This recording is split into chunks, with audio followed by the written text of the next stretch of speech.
혹시 소울메이트, 내 영혼의 단짝을 찾아야만 진짜 사랑이 완성된다고 그렇게 생각해 보신 적 있으세요?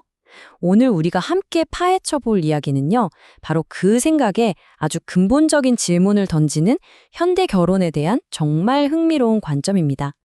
소울메이트라는 말, 정말 익숙하죠?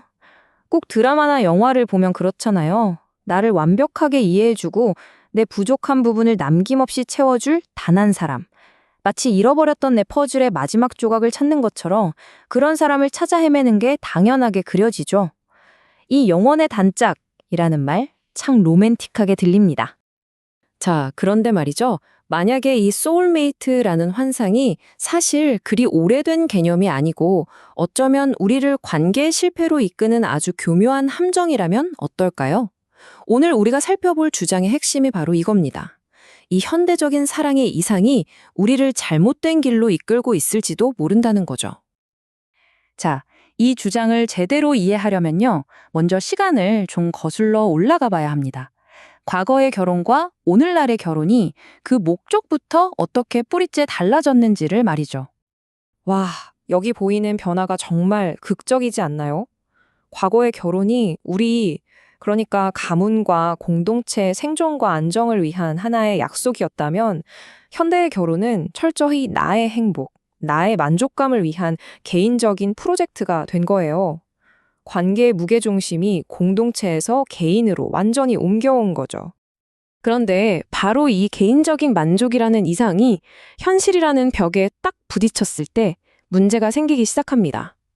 그 결과는 생각보다 굉장히 예측 가능하고 또 때로는 아주 파괴적일 수 있어요. 바로 이 지점에서 모순이 터지는 겁니다. 우리는 상대방에게서 완벽한 낭만을, 동화 속 주인공 같은 모습을 기대하지만 정작 우리 자신도 그리고 상대방도 모두 결점투성이인 불완전한 인간이라는 현실. 그 현실과 마주하게 되는 거죠. 이상과 현실을 피할 수 없는 충돌이랄까요? 이 과정을 보세요. 이게 바로 문제의 핵심을 보여주거든요. 기대가 채워지지 않고 그게 깊은 실망으로 바뀌면 관계는 무너지기 시작하죠. 그리고 결국 우리는 최후의 수단으로 법을 찾게 됩니다. 근데 이게 참 흥미로운 게 비단 결혼만의 얘기가 아니라는 거예요. 학교든 직장이든 우리 사회 전반에서 신뢰가 깨졌을 때 법적인 계약서부터 찾는 현상이 나타나고 있잖아요. 하지만 이렇게 법에 기대는 건 사실 근본적인 해결책이 될 수 없어요. 그건 이미 관계가 무너졌다는 증상일 뿐이죠. 사람 사이의 그 복잡하고 미묘한 문제를 단순히 이기고 지는 법정 다툼으로 만들어버리는 셈이니까요. 그렇다면 도대체 배아는 뭘까요? 자, 여기서 아주 중요한 인물이 등장합니다. 윤리학자 스탠리 하워워스의 이야기를 통해서 전혀 다른 접근법을 한번 만나보겠습니다. 이 문장, 정말 모든 걸 뒤집어 놓지 않나요? 결혼이란 완벽한 내 반쪽을 찾는 게 아니라는 거예요. 오히려 내가 미처 몰랐던 그 낯선 상대, 그 불완전한 사람을 사랑하는 방법을 배워나가는 여정이라는 거죠. 그리고 이 말의 무게는요, 그의 삶을 알고 나면 정말 더 무겁게 다가옵니다. 하워드 워스는 수십 년 동안 정신질환을 앓는 아내를 돌보는 그 고통스러운 시간을 통해서 이 깊은 통찰을 얻었거든요. 그에게 결혼식은 해피엔딩이 아니라 비로소 진짜 사랑이라는 일이 시작되는 바로 그 순간이었던 겁니다. 바로 이 지점에서 우리는 제3의 길을 발견하게 됩니다.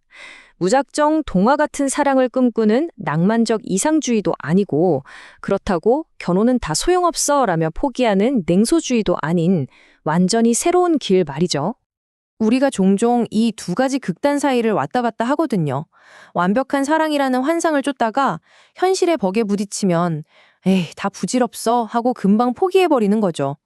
하지만 그 둘 사이 어딘가에 진짜 길이 있지 않을까요? 그래서 제안되는 대안의 핵심은 바로 이 언약적 사랑입니다. 이게 뭐냐면요. 내 기분에 따라 변하는 감정이나 이게 나한테 이득이 되나 하는 그런 계산이 아니에요. 어떤 상황이 닥치더라도 그럼에도 불구하고 지키기로 굳게 맹세한 약속, 그 자체에 뿌리를 둔 사랑이죠. 마치 날씨가 좋던 나쁘던 항해를 계속하겠다는 선장의 결단처럼 말이에요. 이런 관점에서 보면 결혼은 단순히 두 사람이 만나는 걸 넘어서요.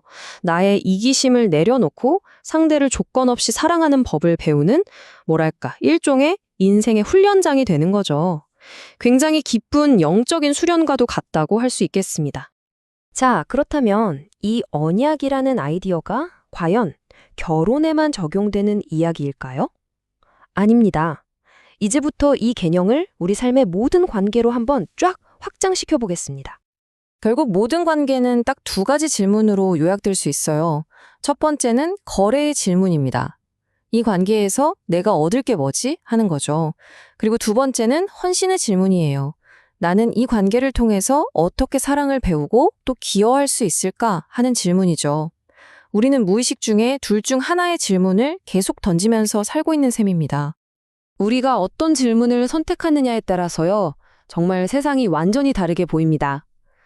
다른 사람을 내 행복을 위한 도구나 수단으로 볼 것인가, 아니면 어려움 속에서도 함께하기로 약속한 대상으로 볼 것인가, 이 선택이 우리의 우정, 우리가 속한 공동체, 더 나아가 우리가 나라를 생각하는 방식까지도 결정하게 되는 겁니다. 그래서 마지막 질문은 우리 각자에게 남겨집니다. 지금 여러분의 가장 소중한 관계를 이끌고 있는 그 근본적인 질문은 과연 무엇인가요?